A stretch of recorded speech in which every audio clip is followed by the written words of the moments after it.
Santhanam committee எப்போ அமைச்சாங்க அப்படின்னு பார்த்தீங்கன்னா 1962 டு 1964.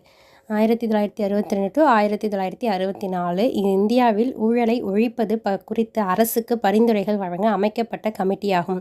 இது எதுக்காக அமைச்சாங்க அப்படின்னு பார்த்தீங்கன்னா, இந்தியாவில் இருக்க ஊழலை எப்படி ஒழிக்கிறது அதை குறித்து அரசுக்கு பரிந்துரை வழங்க அமைக்கப்பட்ட கமிட்டி. இது லால் பகதூர் சாஸ்திரி ஆட்சியில், யாரோட ஆட்சியில் சந்தானம் கமிட்டி அமைச்சாங்க அப்படின்னு பார்த்தீங்கன்னா, லால் பகதூர் சாஸ்திரி அவங்களோட ஆட்சியில் காலத்தில் தான் அமைச்சிருக்காங்க. இதோட கமிட்டியோட தலைவர் யாருன்னா சந்தானம் அவர்கள். உறுப்பினர்கள் 4 பாராளுமன்ற உறுப்பினர்கள் மற்றும் 2 மூத்த அலுவலர்கள். இதில் சந்தானம் தலைவராக இருந்திருக்காரு. 4 பாராளுமன்ற உறுப்பினர்கள் ப்ளஸ் 2 மூத்த உறுப்பினர்கள், ரெண்டு பேர் மூத்த உறுப்பினர்கள் இருந்திருக்காங்க.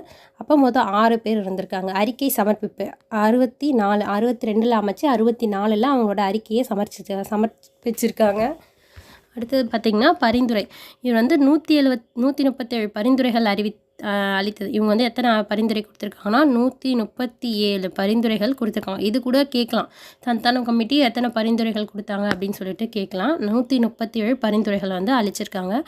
அரசு 106 அதில் இவங்க 137 கொடுத்துருக்காங்க. அதில் 106 அரசு ஏற்றுக்கிட்டாங்க. சந்தானம் 137 பரிந்துரைகள், அதில் 106 பரிந்துரைகளை அரசு ஏற்றுக்கிட்டாங்க. முக்கிய பரிந்துரைகள்: சுதந்திரமான ஊழல் ஒழிப்பு ஆணையம் அமைக்க வேண்டும். என்ன சொல்லியிருக்காரு?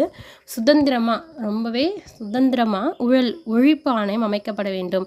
பொதுத்துறை நிறுவனங்களில் ஊழல் ஒழிப்பு அமைப்பு நிறுவப்பட வேண்டும். பொதுத்துறை நிறுவனங்களில் ஊழல் ஒழிப்பு அமைப்பு நிறுவப்பட வேண்டும். ஊழல் வழக்குகளில் நீதித்துறையின் செயல்பாடுகளை எளிமையாக்குதல் வேண்டும். ஊழலோட வழக்குகளில் நீதித்துறையோட செயல்பாடை எளிமையாக்கணும். ஓய்வுக்கு பின் அரசு ஊழியர்கள் 2 ஆண்டுகளுக்கு தனியார் துறையில் பணிபுரிய தடை விதிக்க வேண்டும். இப்போ அரசு ஊழியர் ஓய்வு பெற்றுட்டாரு அப்படின்னா 2 வருஷத்துக்கு தனியார் துறையில் பணிபுரிய தடை விதிக்க வேண்டும். இது தொடர்பான அரசு பணியாளர் நடத்தை விதிகள் திருத்தம் மேற்கொள்ள வேண்டும் அப்படின்னு சொல்லியிருக்காங்க.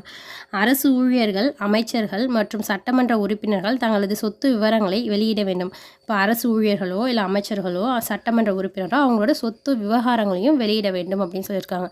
அமைச்சர்களுக்கு நடத்தை விதிமுறைகள் உருவாக்க வேண்டும். அமைச்சர்களுக்கு விதிமுறைகள் உருவாக்கணும், நடத்தை விதிமுறைகள் அப்படின்னு சொல்லியிருக்காங்க.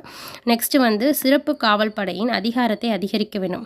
சிறப்பு காவல் படை இருக்குல்ல, அவங்களோட அதிகாரத்தை அதிகரிக்கணும். இந்திய பாதுகாப்பு படை 1962 திருத்தங்கள் மேற்கொள்ள வேண்டும். இந்திய பாதுகாப்பு திட்டத்தில் திருத்தம் மேற்கொள்ளணும் அப்படின்னு சொல்லியிருக்காங்க. நெக்ஸ்ட் பார்த்தீங்கன்னா பரிந்துரையின் விளைவுகள். இவர் பரிந்துரையோட விளைவாக என்ன நடந்து